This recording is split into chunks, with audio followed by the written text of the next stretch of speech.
तर आजची रेसिपी आहे खास पोह्यांची। तुम्हालाही मऊ सुटसुटीत असे पोहे बनवायचे असेल तर रेसिपी नक्की बघा। सर्वात आधी आपण बारीक असा कांदा कापून घेऊया आणि कांदा हा बारीकच कापायचा कधी पण पोह्यामध्ये। त्याच्यानंतर आपण टोमॅटो कापून घेऊया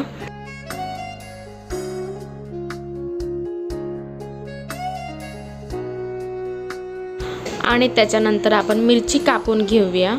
त्याच्यानंतर आपल्याला पोहे धुवून घ्यायचे। अशी तुमच्याकडे चाळणी असेल त्या चाळणीमध्ये पोहे टाकायचे आणि 1 ग्लास पाणी ओतायचे। जास्त त्याला हलवायचं नाही, मग ते पोहे खिचडीसारखे होऊन जातात। एका कढईमध्ये तेल टाकून घ्या आणि त्याच्यामध्ये राई टाका आणि त्याच्यानंतर लगेच आपण त्यामध्ये जिरे टाकूया आणि थोडासा कढीपत्ता आणि लगेच आपण कांदाही टाकून घेऊया त्यात आणि कांद्याला थोडंसं ब्राऊन होईपर्यंत परतवा तेल आणि याच्यात मग लगेच टोमॅटो घालून घ्या आणि मिरच्याही टाका आणि आता छान असं याला आपण परतून घेऊया शिजेपर्यंत। आणि आता आपण याच्यामध्ये थोडीशी हळद घालून घेऊया।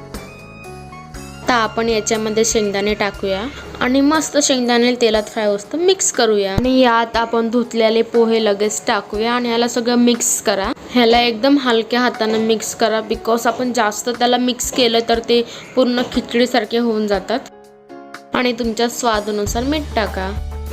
आपण हे मिक्स करून घेऊया आणि त्याच्यानंतर आपण पोह्यावरती ना एक प्लेट झाकून ठेवूया। मस्तपैकी हे शिजतील 5 मिनिटं। तर तयार आहेत आपले सुटसुटीत असे पोहे। तर याच्यावर मस्तपैकी आपण लिंबू टाकून घेऊया आणि सोबत त्याच्या कांदाही खाऊया, कारण की कांदा लिंबू पोहे हे कॉम्बिनेशन खूप भारी आहे। तर तुम्हाला कशी वाटली रेसिपी कमेंट करून सांगा आणि पोहे एन्जॉय करा। Bye bye.